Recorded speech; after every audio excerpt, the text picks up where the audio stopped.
What I love about working in forestry is the chance every once in a while to get out of the office and walk in the woods.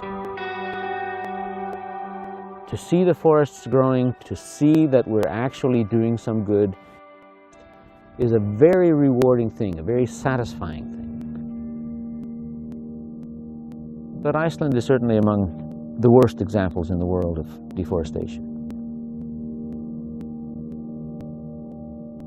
It doesn't take very many people or very many sheep to deforest a whole country over 1,000 years. Iceland used to be much more wooded. The people coming brought sheep and cattle and swine. Land needed to be cleared, and their grazing prevented the forest from coming back. And after a long time, the thin vegetation cover that's left is susceptible to disturbances like frost heaving and storms in the wintertime. It basically rips open. The soil is exposed in part. It starts washing away or blowing away. That's what we see in very, very large parts of Iceland. My mission is to support growing more forests and better forests, to make land more productive and more able to tolerate the pressures that we put on it. There are other needs of forests. Biomass, lumber, lots of different things. We started using exotic species because the native birch simply isn't productive. Knowing which trees to plant is actually harder than you'd think. We plant about 3 million seedlings per year in Iceland.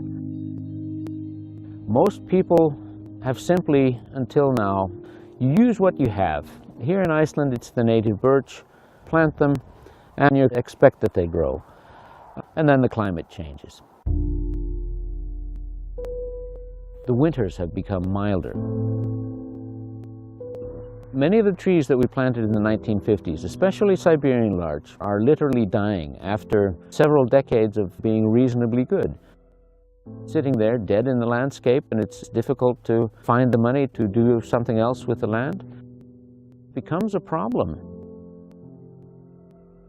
Our aim is to produce the seed that we need here in Iceland, that it will eventually all be of genetically well-adapted material.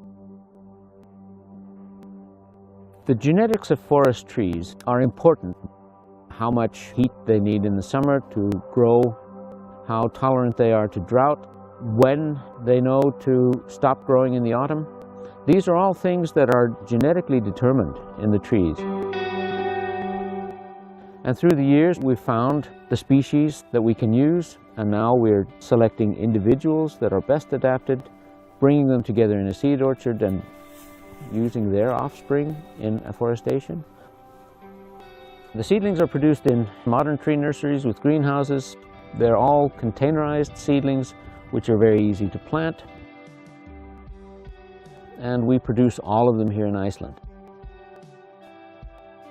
Right now, I am optimistic for forestry in Iceland. The trees are growing. People call us at the Forest Service and say, I've got a shelter wall that I want to build.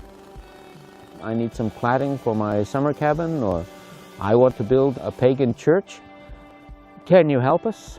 And we say, well, yes, we can.